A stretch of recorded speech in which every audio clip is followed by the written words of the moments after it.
want to get your perspective a bit more on this. Did the intelligence really shine right now? Was this clearly an intelligence success, this operation, coupled by effective tactics by the IDF right now? Are we seeing, in other words, a well-honed machine that went into work these last 3 days? Most definitely so.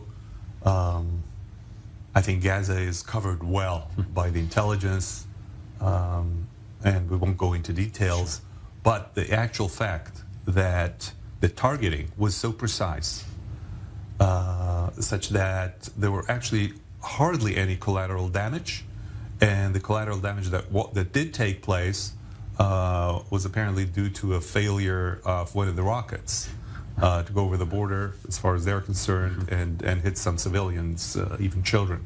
So I think as far as that is concerned, that is a major success, because internationally it gives Israel more or less a free hand to hunt down the rockets, and to show the humanitarian side of what we want to do. And by the way, when we're talking humanitarian, for the warriors themselves, it's important as well not to have to do collateral damage. Yeah, of course. Because when you're carrying a 2,000-pound bomb, you know that the collateral damage is going to be big. So if you feel that the people in the system are worried about it and take care of it, and you're precisely targeting, I would say, the jihad terrorists or terrorists themselves, or the targets, then it boosts your confidence. And the people who fly, which are a lot of the people who fly, pilots who fly, are reserve pilots who come in on a one-day-a-week basis to train, and when operations are on, they're part and parcel of the actual squadron. So this is an important part as well. A high level of training. I mean, yes, for our viewers, I think that many understand just what it takes, or they don't understand. But I mean, the high level of training required, this slice of society that these pilots are being pulled from here. So there's a lot of intelligence in terms of mind power being put towards this operation. These aren't dumb munitions. These aren't, as you highlight here, there's a lot of decisions going into this. Nonetheless, there are collateral damages. There are people killed on the ground. Can't Israel find a way to not play into the strategy, into the game of Hamas, of the Islamic Jihad? They're embedding their weapons in these areas, despite what one of my former guests here had to say about that. There's extensive evidence that this is a trap. It's a trap for Israel. They know it. They're hiding behind their civilians. Can't we find a way to somehow get to them without even harming civilians? Is there a way? Is that effort underway? This is a game. Yeah. They play their game. We play our game. There's also a clash of civilizations here, of culture. Yeah. I think in our case, you can see a change, though, not from the studio, but the size of the munition. Yeah. The different sizes that a plane can carry, that are targeted for, let's say, a target that has civilians in the close vicinity. We'll use a smaller type. Saying these efforts are evident, that we're seeing. Yes. We are seeing these efforts evolve over each conflict right now. And we can also talk about remotely pilot vehicles that are used, and they use very small weapons.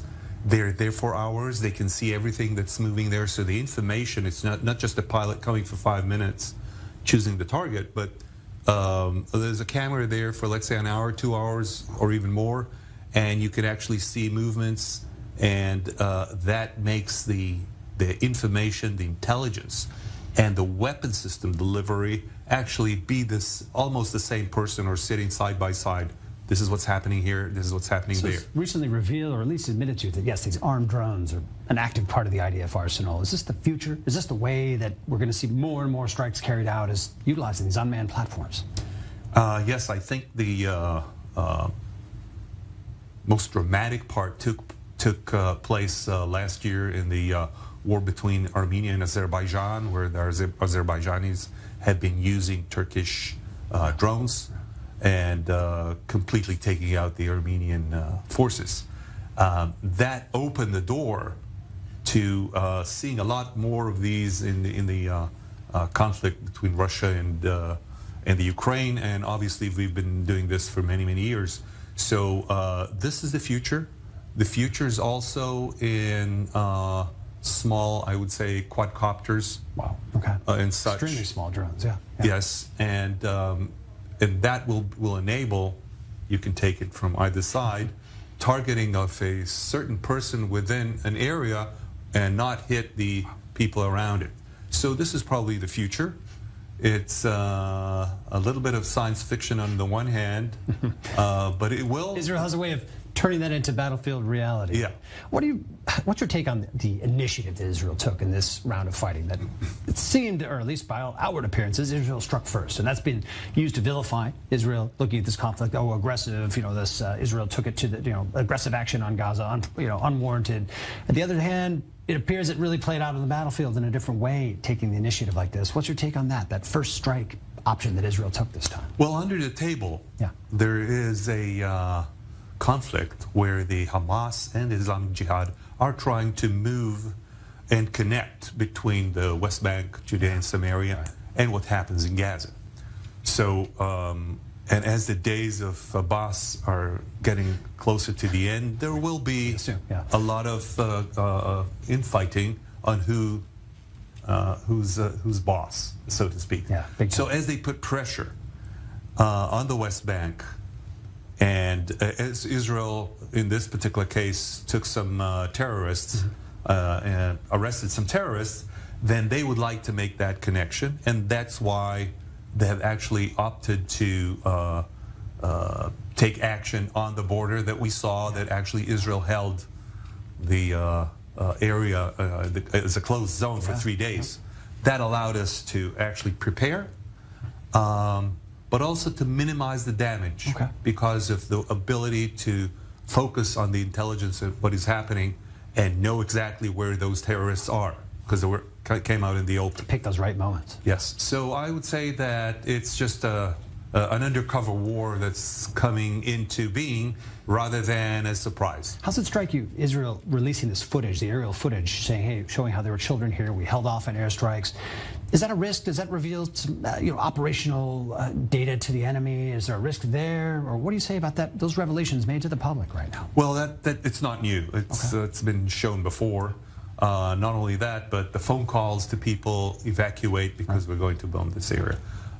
This is a problem in an area such as Gaza and a conflict of cultures. We don't want to hit civilians. No, we don't. They know that we don't want to hit civilians, and therefore they're using it as a weapon. That's part of their strategy, and that is also something that we have to take into account. Relik Shafir, pleasure to have you, honored to have you in the studio. Thanks for joining us here.